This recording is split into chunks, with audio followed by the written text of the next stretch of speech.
आज हम integral calculus शुरू करेंगे।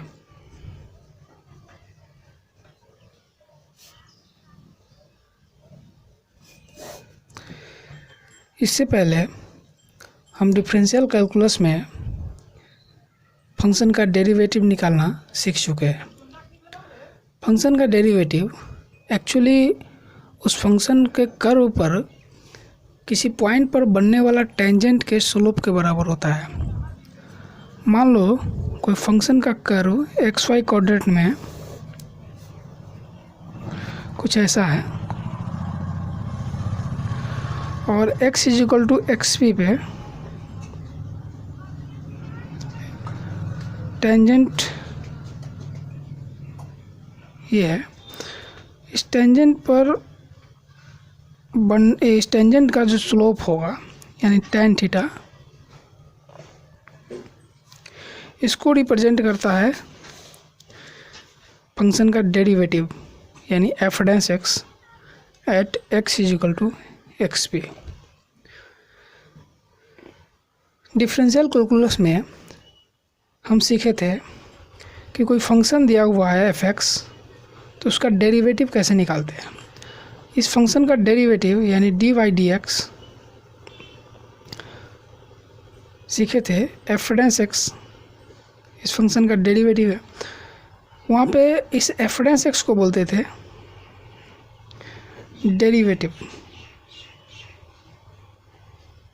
डेरिवेटिव ऑफ एफ एक्स का डेरिवेटिव, इसलिए डेरिवेटिव ऑफ एफ एक्स बोलते थे। तो एक ऑब्वियस सा सवाल आता है कि क्या अगर कोई फंक्शन का डेरिवेटिव दिया हुआ है तो क्या हम उस ओरिजिनल फंक्शन को इवेलुएट कर पाएंगे, उस ओरिजिनल फंक्शन को पता कर पाएंगे। तो इस सवाल का जवाब देने के लिए इंटीग्रल कैलकुलस का कंसेप्ट को इंट्रोड्यूस किया गया। इंटीग्रल कैलकुलस के कंसेप्ट से अगर फंक्शन का डेरिवेटिव दिया हुआ है तो उस ओरिजिनल फंक्शन को हम इवेलुएट यानी पता करते हैं। और इस ओरिजिनल फंक्शन को बोलते हैं एंटी डेरिवेटिव। इसको बोलते हैं डेरिवेटिव ऑफ एफ एक्स, और इस एफ एक्स को बोलते हैं anti derivative of F dash x. इसका एंटी डेरिवेटिव है ये, इसको बोलेंगे anti derivative of F dash x. Mathematically हम डेरिवेटिव को लिखते थे, डेरिवेटिव ऑफ कोई फंक्शन एफ एक्स का डेरिवेटिव अगर लिखना है तो डी बाई डी एक्स लिखते थे। एफ एक्स यहाँ पर जो फंक्शन का वेरिएबल होता था वही यहाँ भी वेरिएबल होता था।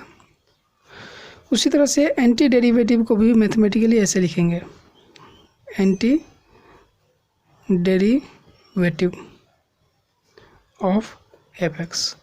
एफ एक्स का एंटी डेरिवेटिव को अगर लिखना है मैथमेटिकली तो इंटीग्रल डी एक्स और यहाँ पे लिखते हैं एफ एक्स। यहाँ भी जो यहाँ वेरिएबल है, फंक्शन में जो वेरिएबल है वही यहाँ भी वेरिएबल होना चाहिए।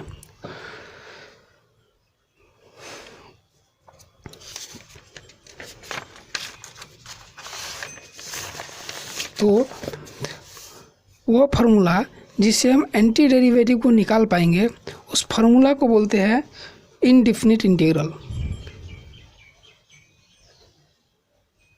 इनडिफिनिट इंटीग्रल क्या है? एंटी डेरिवेटिव निकालने का फार्मूला को बोलते हैं। और इंटीग्रेशन उस प्रोसेस को बोलते हैं जिस प्रोसेस से हम एंटी डेरिवेटिव को निकाल पाएंगे, उस प्रोसेस को बोलते हैं integration. Integration is the process of finding anti derivative.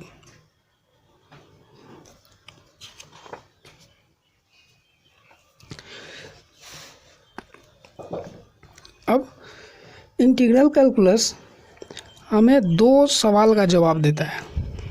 पहला,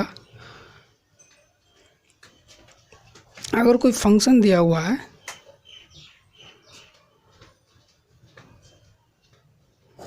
अगर कोई फंक्शन का डेरिवेटिव दिया हुआ है एफ डैश एक्स, तो उसके ओरिजिनल फंक्शन को इवेलुएट करने का सॉल्यूशन बताता है, जो हमने पहले भी देखा। और दूसरा कौन सा प्रॉब्लम का सॉल्यूशन देता है? कोई फंक्शन है एक्स वाई कोऑर्डिनेट पे,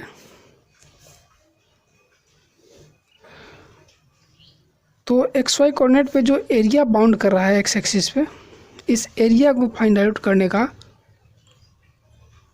बताता है हमारा इंटीग्रल कैलकुलस। तो जो पहला सवाल का जवाब देता है, इसको ये हम इनडिफिनिट इंटीग्रल की मदद से निकालते हैं। इनडिफिनिट इंटीग्रल की मदद से कोई फंक्शन का डेरिवेटिव अगर दिया हुआ है तो उस फंक्शन को, ओरिजिनल फंक्शन को पता करते हैं। और इस एरिया अंडर द कर्व हमको डिफिनिट इंटीग्रल से पता चलता है।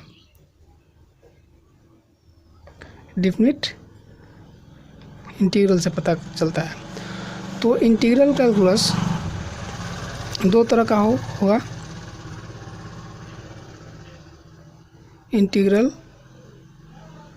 कैलकुलस दो तरह का होता है, एक इनडिफिनिट और दूसरा definite.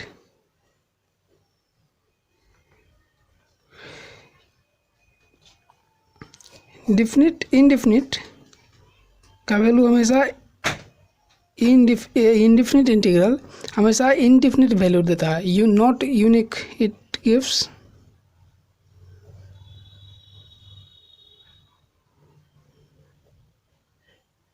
indefinite value which is not unique। और ये डिफिनिट इंटीग्रल हमेशा डिफिनिट वैल्यू देता है और यूनिक वैल्यू।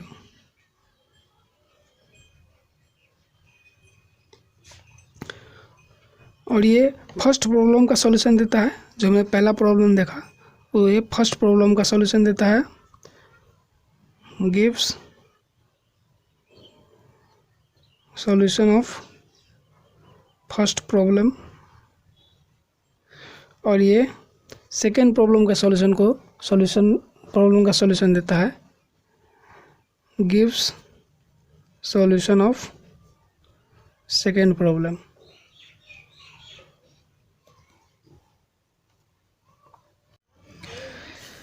चलिए अब हम कुछ उदाहरण देखते हैं।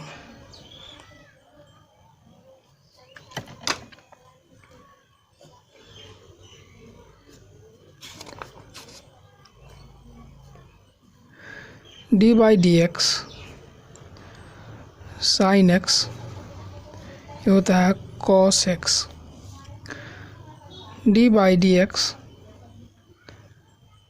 साइन एक्स प्लस 1 ये होता है डेरिवेटिव। इसमें भी जाएगा साइन एक्स में और 1 में भी जाएगा। साइन एक्स में जाएगा तो कॉस एक्स प्लस 0 जो कि हो जाएगा cos x. D by D x sine x minus 10 ये हो जाएगा कॉस एक्स माइनस 0 जो कि कॉस एक्स। यहाँ पे साइन एक्स का डेरिवेटिव है कॉस एक्स, तो कॉस एक्स का एंटी डेरिवेटिव होगा साइन एक्स।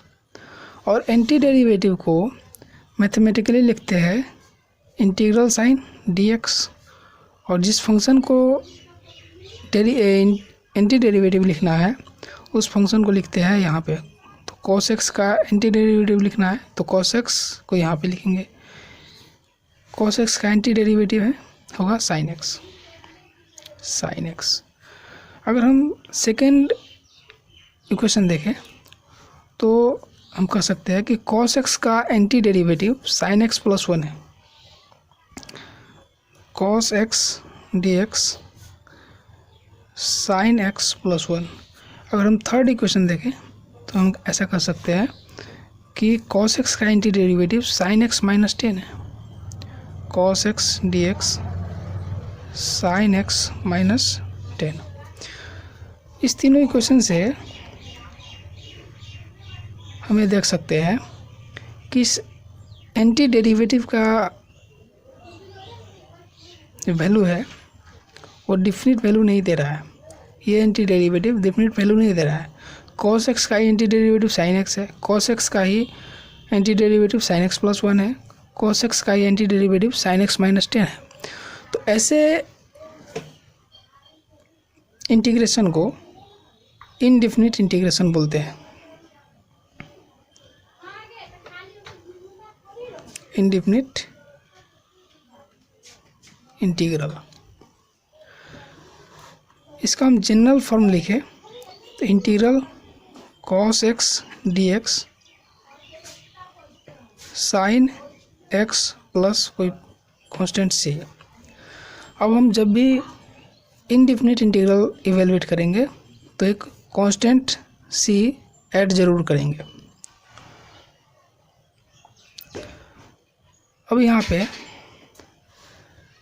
ये भी हम देख सकते हैं कि डिफरेंशिएशन और इंटीग्रेशन दोनों ही उल्टा है, एक दूसरे का उल्टा है या रिवर्स है। तो ऐसा लिख सकते हैं integration is the reverse process of differentiation.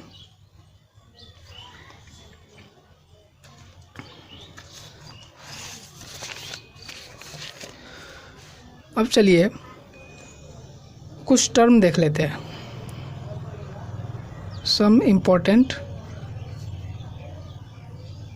Terms.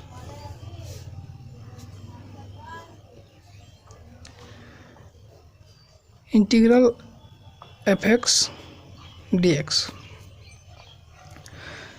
Differential calculus में डेरिवेटिव को लिखते थे dy dx fx, और इस fx को बोलते थे वेरिएबल ऑफ डिफरेंशिएशन। यहाँ भी इस x को बोलेंगे वेरिएबल ऑफ इंटीग्रेशन। वहाँ पे वेरिएबल ऑफ डिफरेंशिएशन, यहाँ पे वेरिएबल ऑफ इंटीग्रेशन। और यहाँ पे जो फंक्शन का वेरिएबल होता था वही वेरिएबल नीचे भी होता था। सेम केस यहाँ भी होगा, जो फंक्शन का वेरिएबल होगा वही वेरिएबल यहाँ भी होगा। अगर फंक्शन का वेरिएबल चेंज कर गया तो यहाँ भी वेरिएबल चेंज होगा। जैसे इंटीग्रल f ऑफ y यहाँ भी होगा dy, x नहीं होगा क्योंकि यहाँ पे y है, वेरिएबल y है, यहाँ भी y होगा। दूसरा fx dx इंटीग्रल, इसको पढ़ते हैं इंटीग्रल ऑफ fx